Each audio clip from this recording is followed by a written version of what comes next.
Ever noticed how the moment you start watching yourself think, you can't stop? Like right now you're aware that you're reading this, and now you're aware that you're aware, and it just keeps going. That's the trap nobody talks about. Self-awareness is supposed to set you free, but what if it's actually the cage? I've spent the last 2 years stuck in my own head, watching myself live instead of actually living. And I'm not alone. Millions of people are turning themselves into their own surveillance cameras, and it's destroying them from the inside out. Today we're diving into something that hit me like a truck. The dark side of self-awareness. The part where knowing yourself too well becomes the exact thing holding you back. And trust me, by the end of this, you'll see why sometimes the best thing you can do is stop paying attention to yourself. Let's start with what actually happens in your brain when you become too self-aware. There's this part of your brain called the default mode network. It lights up when you're not focused on the outside world. When you're just thinking about yourself, analyzing your thoughts, replaying conversations. Sounds harmless, right? Here's the problem. When this network is constantly active, you're basically living in a simulation of your life instead of your actual life. You're at a party, but you're not really there. You're watching yourself at the party, judging how you stand, how you laugh, whether that joke landed correctly. You're directing a movie instead of being in it. And this is where it gets really messed up. The more you observe yourself, the more you change your behavior. Not because you want to, but because you're conscious of being watched, even though the only person watching is you. Psychologists call this the observer effect. In physics, just observing something changes it. Same thing happens with your mind. The act of watching yourself think changes how you think. I realized this one night when I was trying to fall asleep. I started thinking about my breathing. Then I became aware that I was thinking about my breathing. Then I couldn't breathe naturally anymore because I was too busy monitoring it. That's what constant self-awareness does to your entire life. Everything becomes manual, nothing flows anymore. Think about when you were a kid. You didn't analyze every word before you said it. You didn't replay conversations in your head for hours. You just existed. You were present. You were free. Then somewhere along the way, someone told you to be more self-aware, to think before you speak, to consider how others perceive you. And suddenly, you installed a camera in your own head. Now here's where this gets even darker. Self-awareness was supposed to help you grow, right? Supposed to help you understand your flaws and fix them. But there's a point where self-awareness stops being a tool and becomes a prison. You start noticing every tiny flaw, every awkward moment, every imperfect word. And instead of accepting these things as human, you start treating them as problems to solve. You become a project, a broken thing that needs constant fixing.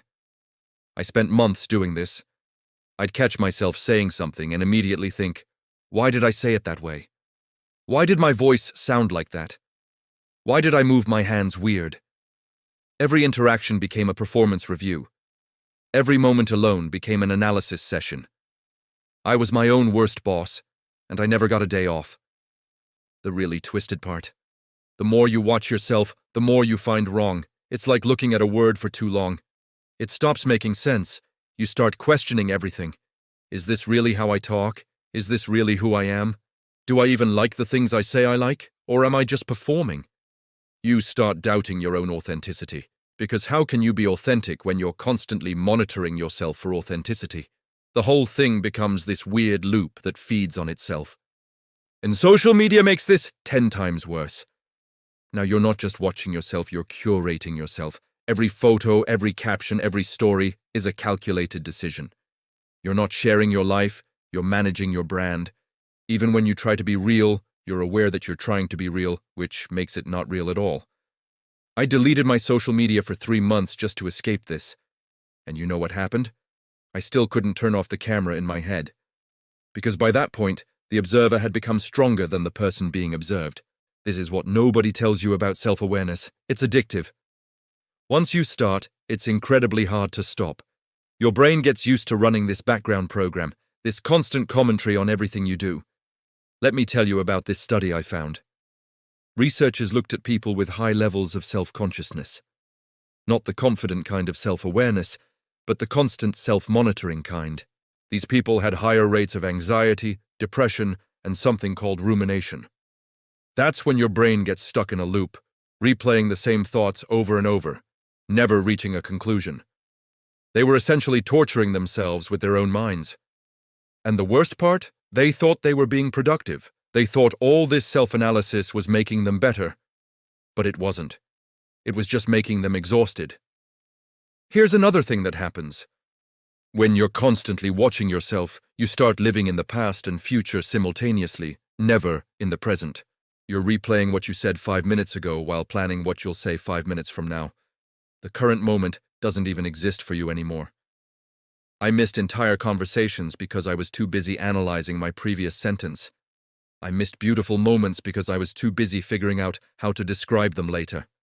Life was happening, and I was in the editing room. And relationships, forget about it. Try being intimate with someone when you're watching yourself be intimate. Try being vulnerable when you're monitoring your vulnerability for signs of weakness. Everything becomes performance. Nothing is genuine because you can't stop directing yourself. I remember being with someone I cared about, and instead of just being there, I was thinking about whether I was being there correctly, whether I was showing enough emotion, whether I was saying the right things. I turned love into a test I was taking in real time, and I was failing because I was too busy grading myself to actually experience anything. This is what extreme self-awareness does. It turns you into both the actor and the critic never shuts up. Now let's talk about the identity crisis that comes with this. When you watch yourself long enough, you start to split into two people, the one living and the one watching.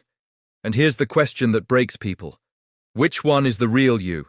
Is it the one acting or the one observing?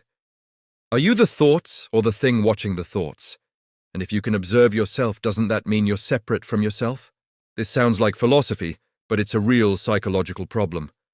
People get stuck here, they dissociate, they feel disconnected from their own lives because they've created too much distance between the observer and the observed. I felt this intensely. There were days I felt like I was piloting my body remotely, like I was watching my life through a screen. Everything felt one step removed, slightly unreal. Psychologists call this depersonalization. It's your brain's way of dealing with too much self-focus. It just checks out. And the solution everyone offers: more self-awareness, more mindfulness, more watching your thoughts. But that's like telling someone who's drowning to drink more water. Sometimes the problem is exactly what people are selling as the solution. So what's the alternative?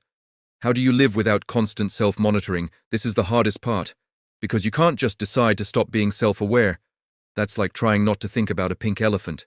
The moment you try, you're doing the exact thing you're trying to avoid. The answer isn't less awareness. It's different awareness. Instead of watching yourself, you need to shift your focus outward. Here's what changed everything for me. I started doing things that required complete attention. Things where I couldn't afford to watch myself because I needed all my focus on the task. Rock climbing, cooking complicated recipes, having conversations where I actually listened instead of planning my response. At first, the observer kept trying to jump in. But slowly, over time, I found these pockets of time where I was just doing something without commentary, and those moments felt like freedom. Like I'd taken off a heavy backpack I'd been carrying for years. The goal isn't to kill the observer. You need some self-awareness to function. The goal is to make the observer a tool you use occasionally, not a prison guard you live with constantly. Think of it like this. Self-awareness should be like checking a mirror. You glance at it, make adjustments, then go about your day. You don't carry the mirror around and stare at yourself every 5 seconds. But that's what we're doing. We're living with the mirror pressed against our face. Another thing that helped was accepting imperfection. Like, really accepting it. Not the Instagram version where you post an ugly photo and call it authentic. I mean genuinely letting yourself be flawed without analysis. Saying something awkward and not replaying it 50 times. Making a mistake and just moving on. This sounds simple, but it's revolutionary when you've been your own critic for years. The uncomfortable truth is that most of your self-awareness is just anxiety in disguise. It's not wisdom, it's fear dressed up as introspection. You're not watching yourself to grow. You're watching yourself to catch mistakes before others do, to control how you're perceived, to avoid rejection. But here's what I learned. People don't connect with your carefully monitored self. They connect with the moments when you forget to watch yourself, when you're just present and real. All that monitoring you're doing, it's making you less likable, not more. Because people can feel when you're not really there. So here's my challenge to you. Pick one activity today where you completely forget about yourself, where you're so absorbed that the observer shuts up. It might be talking to someone you love, playing with a pet, creating something. Doesn't matter what it is, just notice what it feels like to not be watched, even by yourself. Notice how much lighter everything feels. Because the truth is, life is happening right now. And you're missing it because you're too busy watching yourself miss it. The dark side of self-awareness isn't that it exists. It's that we've been taught it's always good, always useful, always necessary. But sometimes the bravest thing you can do is stop looking inward and just live outward. Stop being the camera. Be the moment. If this hit different, subscribe for more. Claude is AI and can make mistakes. Please double-check responses.